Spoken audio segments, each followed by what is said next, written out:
Yeah, I'd like to say just something briefly in response to these very enthusiastic HUD representatives of the Chicago, Illinois operations.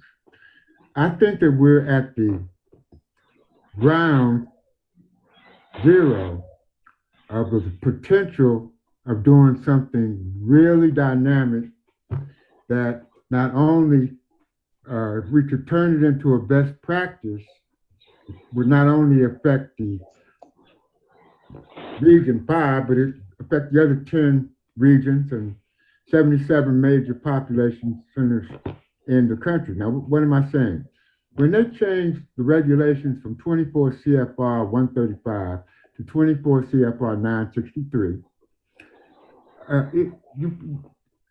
what people don't understand is that Section 3 of the Housing and Urban Development Act of 1968, as amended, is a law. It's a legal provision. It is not a program. Therefore, essentially, it's a requirement.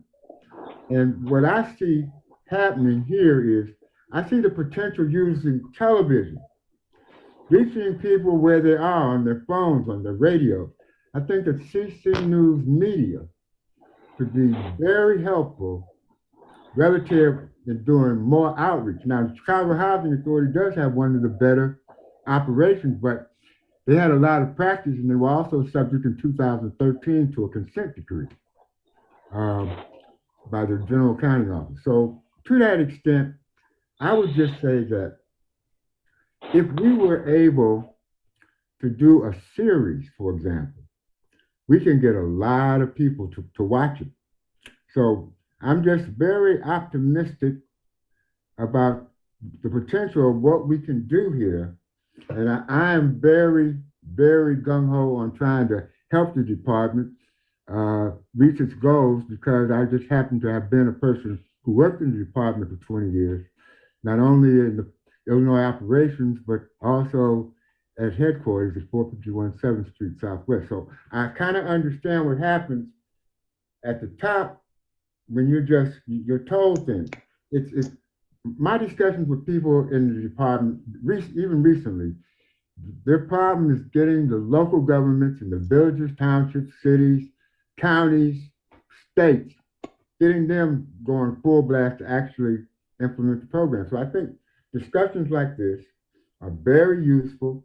We're not name calling. We're not going to look back. We want to just see how effective can we be moving forward in accomplishing the goals of Section 3 of the Housing Act of 1968 as amended. Thanks, Lionel. All right, so thank you all. Dan, do we want to move on to, other than, this is number 7. That was number 7. Other than the HUD website, what has been your outreach techniques? And you just said, you guys, it's up to the contractor that gets the award to reach out to the community. Okay, right, so that question's kind of been answered. Yep. How does a small business apply for funding to hire low and very low income residents? Okay. So employ them. Right. So number 8 and number 9 are very similar questions. They're talking about how do you receive, how do you apply for funding, and how do you apply for startup funding, right, or capacity. So generally that's going to be done through the Small Business Association, is where we refer individuals to, or to local business development. So I know in Illinois there's a Small Business Development Center, there's a Women's Business Development Center, Chamber of Commerce. I think the city even publishes a Small Business Development Guide. So that's where we usually start. That's where we refer to for the starting piece. But we work with, what we do is on the opportunity portal is we try to work in connecting those businesses with the Section 3 workers, and connect them with the resources that are available, such as the Worker Opportunity Tax Credit, which will, provides up to a $5,000 credit to a business to cover the salary of a low-income individual. Or if there's other incentive programs that are out there that can assist those businesses in hiring, or, for example, the state of Michigan has a $5,000 training funding that can go to help assist those businesses that are looking to train and hire lead abatement individuals, Okay. or those type of incentives. And if they're sent to us by those businesses, we'll put them up on that resource hub. And that kind of goes back to what I was saying, where the purpose of the resource hub, and this kind of ties in with what Lionel was saying as well. Being very optimistic about this is that Region 5, one of the things that we did is, we went through and every field office has a Section 3 point of contact that kind of works with that state. And then I work across the region as the regional point of contact. But we developed a resource hub that has those resources all in one spot, right? That connects you to the opportunity portal, that connects you to these different state apprenticeship programs, connects you to PTAC or these contracting associations. And that's trying to help not just educate the recipients, but also provide them the administrative resources so it's not a huge burden, because like Lionel said, it is a rule, but getting them to actually do it instead of just saying, well, I tried, right? Because the thing about the rule is that you can just do a paragraph saying qualitative efforts you undertook. But ideally, it's not just doing that, it's actually helping and assisting those individuals in the community. Mm-hmm. Not just saying you tried, but actually focusing and requiring your contractors to hire the targeted workers, forcing those you holding them accountable to the benchmarks, right? Absolutely. So that's what that resource hub is trying to do, is to make to ease the administrative burden for those recipients, so that they can do that in a way that they can see that there's a benefit to doing it as well, not just assisting the community, but there's an administrative benefit for them doing it the right way as well. So it's kind of one of those win-win type situations, and that's the purpose behind it, and that's why we developed it, and that's become a national model. That's going to be adopted, and they're going to take that and roll it out nationally. So that kind of goes to answer question 8 and 9, but I did want to hit on what Lionel was saying, because I think he's absolutely right. Okay, thank you. Okay, so two questions. Okay. I'm really not real well versed in these projects, but in the beginning you had indicated the parameters of where the workers or the people that we were to hire. If I was a recipient of Section 3 and I would need to hire somebody, there were parameters that they would have to live in. Right. So what are those parameters again? Yep, absolutely. So if you're working on a Section 3 project or with Section 3 funding, which is any public housing funding or project over $200,000 for CPD, you have to have 25% of your labor hours have to go toward Section 3 workers, which are very low income individuals wherever they live or wherever they're from. But 5% has to go toward a targeted Section 3 worker, which either that worker has to live in the housing authority that's providing the funding or within a 1 mile radius of where that project is being done. So that's how that's how HUD is working toward impacting the communities where this work is being done. Not just with providing that resource, say the redone water mains or whatever, but actually developing those skills in that area as well. Now those benchmarks are up for review every 3 years. So they get put out for public comment. They're able to, people are able to comment, and the numbers can be adjusted. But right now they're 25 and 5. Okay, and the second question that I had, thank you for that. Yep. The second question that I had is the existing recipients of the Section 3 grants prior to November. What is the expected date that they should be in compliance with the new rules? Okay, so that's a very technical question. I don't know. So I'm going to try and keep this because it can get very, very technical, and it's very grant driven. So it depends on which grant you're talking about. But in general, the new rule took effect November 2020. There was a 6-month compliance period that went through July 1st of 2021.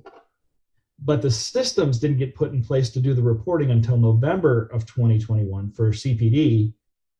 And housing authorities have 1 year so based on their fiscal year, they have 1 year from their fiscal year that starts after July 1st to do their first report. So there's a lot of nuance in that.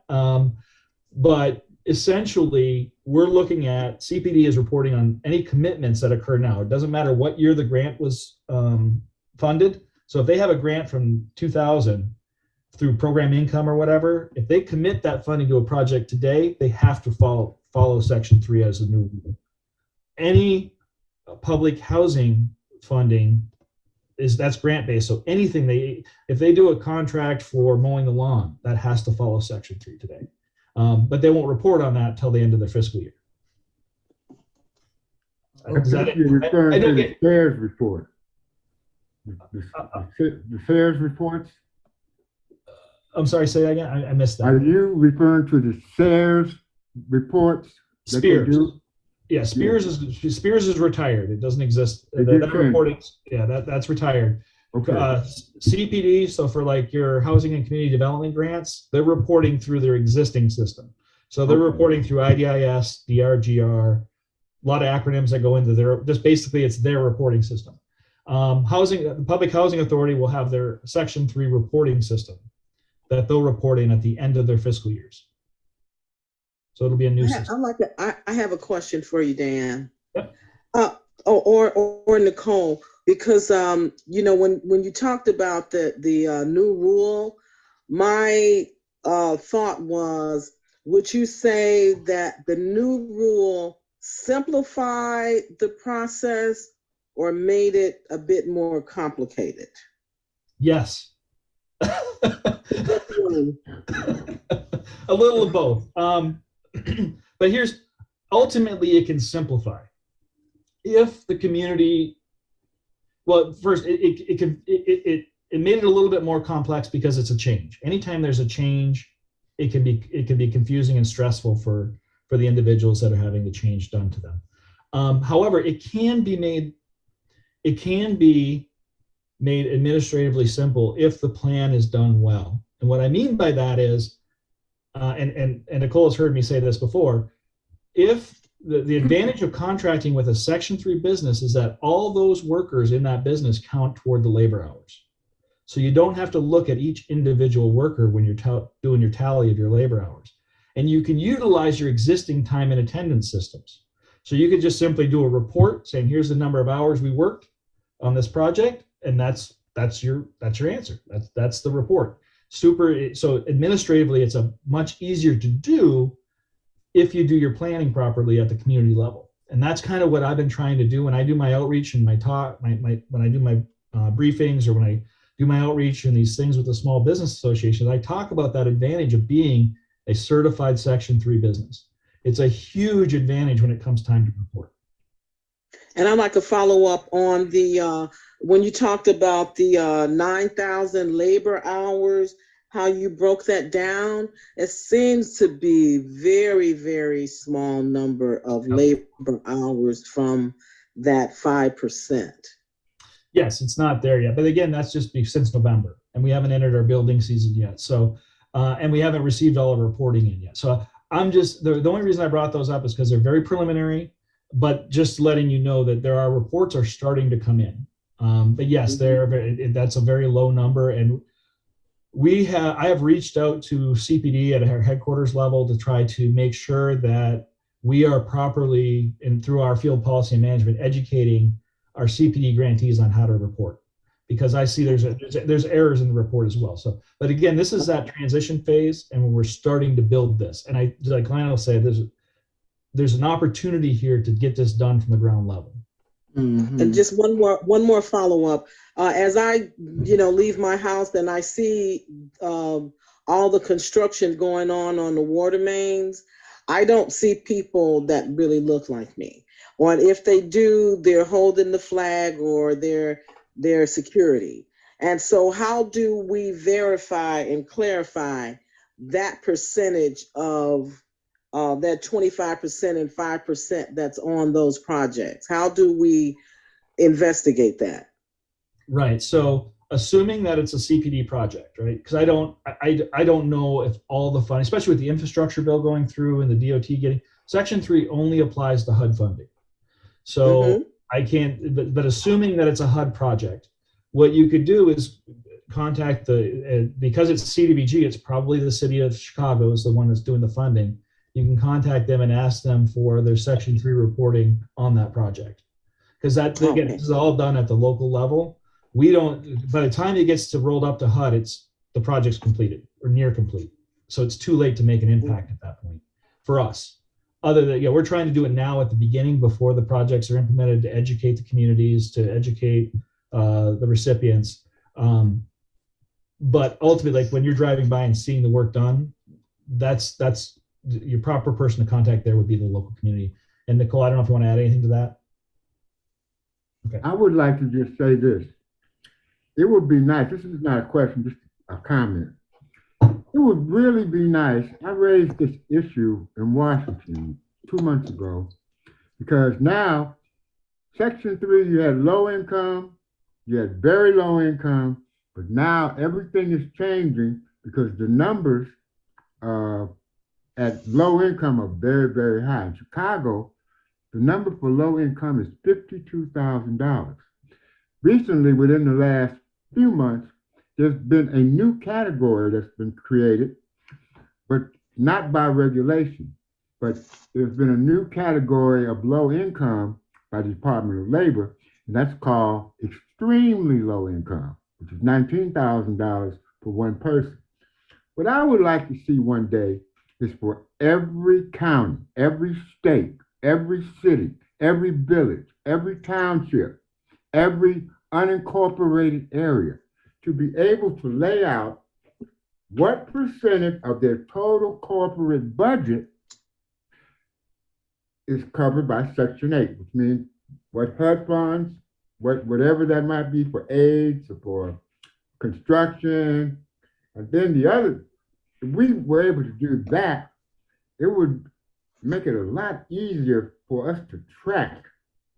And, so please take that back to your leaders because I think it's a good idea. Well, yeah, absolutely. Right. But right now we're constrained by the statute and what we have with the regulation. But yeah, that's a great point. Is it'd be nice to see some kind of aggregate level breakdown. I have a question. Mm-hmm. With this program, would green energy projects be eligible?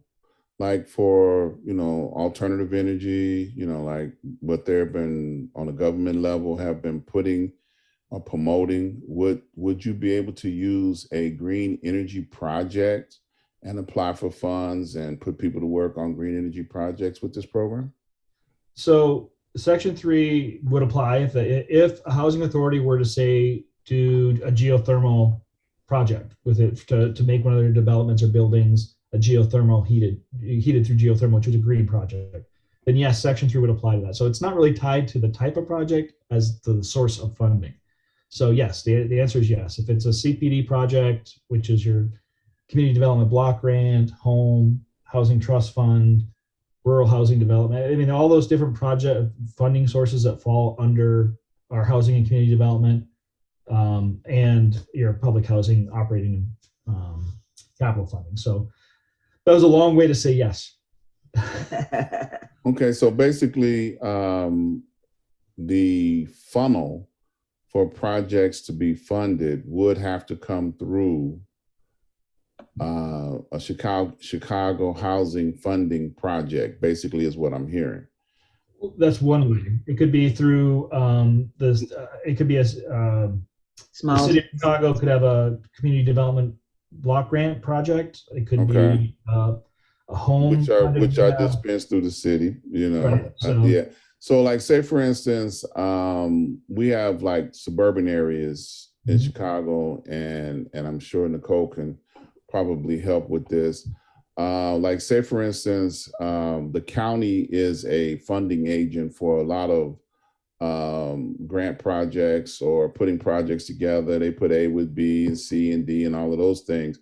So like in a suburban area, like say Rich Township or Thornton Township or Bremen Township, if they wanted to be the funding agent for a conglomerate of, like, just as an example, green energy projects, that's a possibility of putting those type of entities together to begin the process of saying, okay, we're going to apply for HUD funding 3 in order to be able to put this project together as a funding source. Those kind of things are possible. It doesn't have to be a Chicago funding opportunity.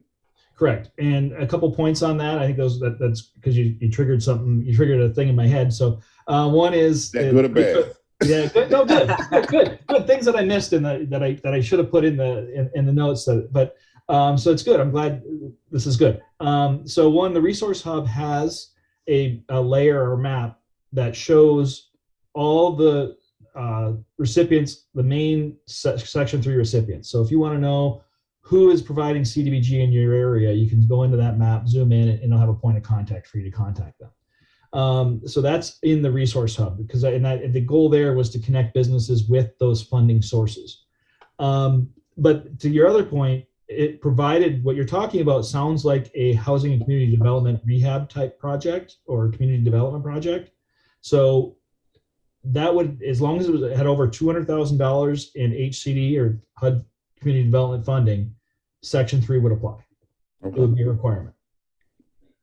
Thank you. Yep. I have a follow-up question, if you don't mind. Because as I expressed to others what this Section 3 project program is, I was very unknowledgeable as I'm trying to encourage people to participate, because in my spirit, something is like, we need to know about it. As much as Wanda has shared with me, it's a lot of still unknowns. It's almost as though we're going to have some workshops to really see where we fit, because some of the people that I've invited, for instance, might have a program where they can train young women how to make lotions and as entrepreneurs. And so even though I invited them, I want to make sure I'm not wasting people's time by the specific product that HUD is looking to support. So in that situation, and I mean, you definitely reach out to Nicole, because this is, she works in those areas within the city. But I would definitely look to partner with another entity that can provide capital resources as well. You're not just talking about, here are requirements if you happen to get a grant or if you happen to get something through HUD for funding, but also here's access to capital through the Small Business Association. Here's access to ways that you can develop and build your business. And oh, by the way, once that's going on, if you happen to contract with HUD on any, through HUD, these are the advantages of being a Section 3 business. So it shows how it can support what's already being developed based on what you're talking about, right? You're talking about developing entrepreneurs and developing businesses. Section 3 on its own is just not able to do that. However, it can support and partner with those agencies that do that. Does that make sense? I'd like to say something very quickly, and that is this. Section 3, the local governments, not HUD, have done such a terrible job of outreach that somebody at 451 7th Street, I heard, said, we're going to get out here and we're going to motivate local governments to do more. And so that's why HUD now, I think, is taking a more aggressive role, because the point that Levette made, Morgan Carter, the late Morgan Carter, who was very much part of all of this, he used to say this quote: if a tree falls in the middle of a forest, but there's no one there to hear it, does it make a sound? Section 3 is the tree. It's all over the place. There's thousands of sentences of regulations relative to Section 3, but very few people know about it. So that's where CC News Media could come and develop a best practice, a procedure to reach not only Section 3 businesses, but workers. And don't forget, there's training and other reasonable economic development activity within the law as well. They never, nobody hardly ever talks about the training aspects. So these are little things I'd like to just throw out there from a lot of experience in this over a very long period of time. And any way that I can help and that we can help, I'm sure that we will. Awesome. I don't know. Did I answer your question, Levette? Sorry. You know what? I think I'm not going to press any issues because I don't know quite how to express that to the folks that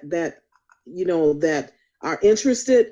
But I think I'm willing to learn as much as I can so that as I'm expressing how this works, I'll feel more comfortable sharing the information. But I like the fact that what you did answer, there's a pathway to get those answers for those particular people in the train that want to train in that service.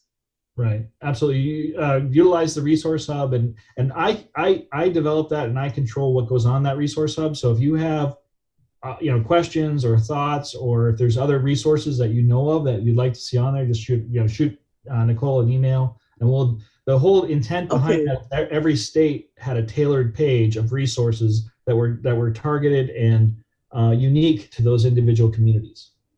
Excellent. Okay. Excellent. Thank you. And I will be following up with Nicole. Yeah. Hey, Wanda, can I ask a question about Absolutely, Greg. Go ahead. HUD versus CHA in terms of the local implement of the Section 3 program? And I know the mayor appoints the commissioners at CHA. Does HUD get involved in the day-to-day activity with the city of Chicago in terms of its rollout of the Section 3 program?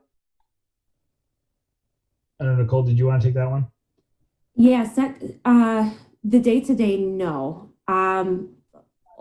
The only reason HUD would get involved, obviously, we're in contact with all housing authorities in Illinois, but there are too many to be getting involved with the day-to-day. So obviously, if an issue arises, if somebody's bringing a problem to our attention, or if we're seeing something on our end that's not lining up, that's when we step in on three. Obviously, with every housing authority, there is, normal check-ins within other offices. Dan and I are part of the Office of Field Policy and Management, and work on very specific initiatives, at Section 3 being one of them. So not the day-to-day. If we see an area that we need to step in, and there needs to be conversation, then absolutely. So how do you like, say for instance, I might file a complaint against some non-compliance issues as it relates to the actual law, the Code of Federal Regulation in terms of the So HUD. I know HUD is the mother agency for CHA. I think we've been having a lot of problems at the local level when it comes to, the federal thing is a good thing. It's just that local government piece is what we kind of get caught up at, because the previous administration had a pretty decent job order contracting, and they had a decent, pretty good Section 3 program. And then when the new administration came in with the mayor appointing the commissioners, that thing kind of went south. So that's why people are kind of complaining that that thing went south once the new administration was seated. That's an excellent point that you make, Grady, because when Jones was in, CHA put up $270 million out. And I think last year, CHA put out like 80 million, 100 million, So, we can all do better.